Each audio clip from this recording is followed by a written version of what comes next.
Apakah cukup dengan mengucapkan syahadat, sholat, zakat, puasa, dan haji, seseorang otomatis sah berislam? Siapa yang mempunyai otoritas bahwa keislaman kita diterima? Hanya diri sendirikah? Atau ada sistem validasi spiritual yang telah ditetapkan? Mari kita gali rahasia besar ini melalui perspektif sufi ilmiah. Assalamualaikum warahmatullahi wabarakatuh. Jumpa lagi dengan Mbah Mun Ajat Karimullah, sebuah channel yang mengampu tasawuf dalam perspektif ilmiah eksakta. Bahasan kali ini merupakan hal yang amat pokok, yaitu tentang rukun Islam. Adapun yang melatar belakang pembahasan ini yaitu banyak orang yang mengira cukup mengklaim beriman, berislam, padahal dalam sistem Allah ada proses validasi yang harus dilalui, baik di masa kenabian maupun setelahnya. Kalau kita pahami makna rukun itu adalah pilar atau prasyarat mutlak untuk sahnya suatu amal atau status. Oleh karena itu, ketika kita menjalankan rukun Islam, sebatas menjalankan, apalagi tidak terpenuhi yang 5 itu, apakah itu dianggap sebagai sesuatu yang sudah sah?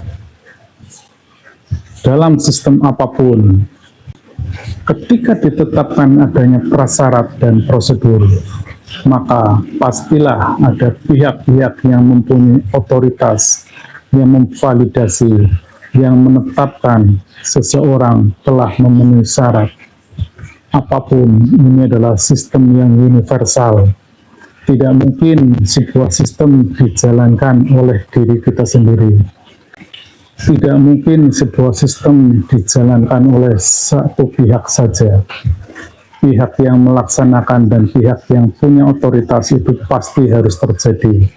Harus ada check and balance, harus ada yang melaksanakan, dan harus ada pihak yang punya otoritas. Itulah prinsip utamanya. Ketika kita berislam, menjalankan rukun Islam, kemudian kita menilai sendiri apakah itu sah, secara logika ini jauh dari memenuhi syarat. Yang kami maksudkan adalah tidaklah mungkin seseorang yang menjalankan perintah, melaksanakan rukun dan syaratnya, kemudian dia pula yang menetapkan keabsahannya. Ini bukan sistem yang baik, bukan sistem yang fair, bukan sistem yang universal. Oleh karena itu, mari kita bedah secara lebih mendalam. Pemirsa dimanapun berada, kami adalah pelaku Torekot Kodim atau Torekot Arwah yang tergabung dalam Majelis Zikir Torekot Naksabandia Kholidiyah Nusantara, yang tentunya kami fokus untuk mengeksplorasi sisi-sisi ruhani. Baiklah, kita mencoba mencari rujukan apa yang terjadi di masa Rasulullah. Di masa Rasulullah tentu sudah dapat dipastikan yang memvalidasi atas laku kita tentu adalah Rasulullah sendiri. Nabi Muhammad menerima baiat, menerima syahadat, dan membimbing manusia langsung memvalidasi keimanan mereka. Sebagaimana Quran Surat Al-Fat ayat 10 yang artinya, sesungguhnya orang-orang yang berjanji setia kepadamu, sesungguhnya mereka berjanji setia kepada Allah.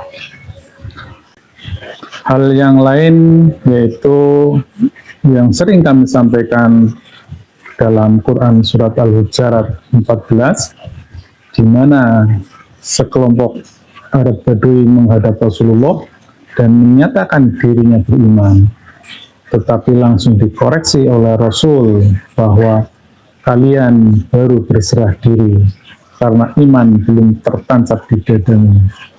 Ini sekaligus membuktikan ada pihak-pihak yang mempunyai otoritas yang memvalidasi keabsahan pelaku rohani kita, keabsahan dalam menjalankan agama ini. Ada juga kisah lain ketika Rasulullah sedang berada di masjid dan datang seorang laki-laki, kemudian dia bersolat. Setelah selesai sholat, laki-laki tersebut menghampiri Rasul. Namun kemudian Rasul meminta untuk bersolat kembali. Kemudian laki-laki tersebut bersolat dan selesai sholat menghadap Rasul. Dan kejadian itu berulang sampai 3 kali. Hal ini menunjukkan bahwa Rasul melakukan verifikasi atas keabsahan sholat orang tersebut. Jadi sudah jelas bahwa untuk memverifikasi, untuk memvalidasi pelaksanaan atas rukun Islam pun harus ada pihak-pihak yang punya otoritas. Kita tidak bisa menetapkan sendiri apakah yang kita lakukan sudah benar atau belum. Ini pertanyaan besarnya, dan disinilah terjadi distorsi yang luar biasa. Pemirsa dimanapun berada, coba kita renungkan dalam-dalam. Saat kita bersyahadat, bahkan saya sejak kecil tidak pernah melakukan ritual syahadat secara khusus. Dan syahadat yang saya sampaikan atau yang saya ucapkan dahulu-dahulu sebatas itu masuk dalam ritual-ritual ibadah, semisal dalam sholat. Namun tidak ada prosesi khusus tentang saya mengucapkan syahadat. Kemudian dalam hal sholat, saya juga tidak pernah dinilai oleh pihak-pihak yang punya otoritas apakah sholat saya diterima. Dan seterusnya, zakat saya, puasa saya, haji saya hanya sekedar pergi haji dan kembali ke tanah air.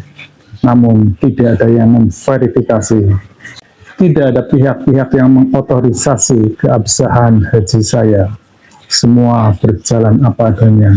Semua hanya mengaku diri kita sendiri. Ini sangat penting. Bagaimana sebuah laku, sebuah pelaksanaan ritual agama yang diperintahkan oleh Allah, kemudian kita menafsirkan sendiri, kita melaksanakan sendiri, kemudian kita menetapkan bahwa saya sudah berislam. Apakah itu sebuah sistem yang bagus?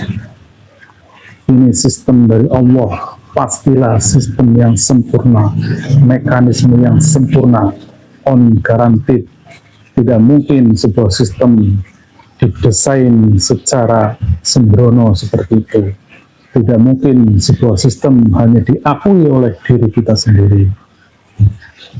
Oleh karena itu, sekali lagi menjadi amat penting, menjadi amat urgent, siapakah sesungguhnya yang mempunyai otoritas atas keabsahan rukun Islam yang telah kita jalankan.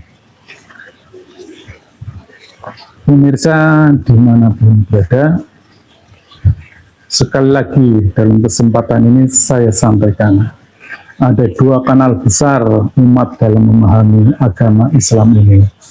Yang pertama adalah basisnya literasi, basisnya tekstual, yaitu berdasarkan mushaf, Quran, dan Al-Hadis. Kemudian manusia secara sendiri-sendiri memahaminya, melaksanakannya, dan kemudian menilai dan mengaku dirinya. Itulah yang terjadi.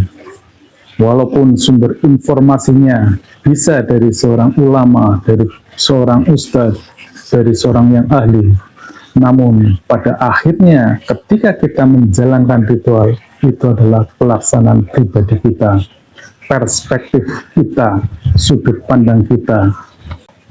Kemudian di sisi lain, beribadah tidak hanya sebatas tekstual, tetapi dia harus terbimbing, karena di sisi lain kelompok ini meyakini bahwa pasca nubuah ada orang-orang yang ditugasi, yang ditunjuki oleh Allah Subhanahu wa Ta'ala untuk menjalankan fungsi-fungsi nubuah, menjalankan fungsi kerasulan, dan menjalankan fungsi kewahyuan.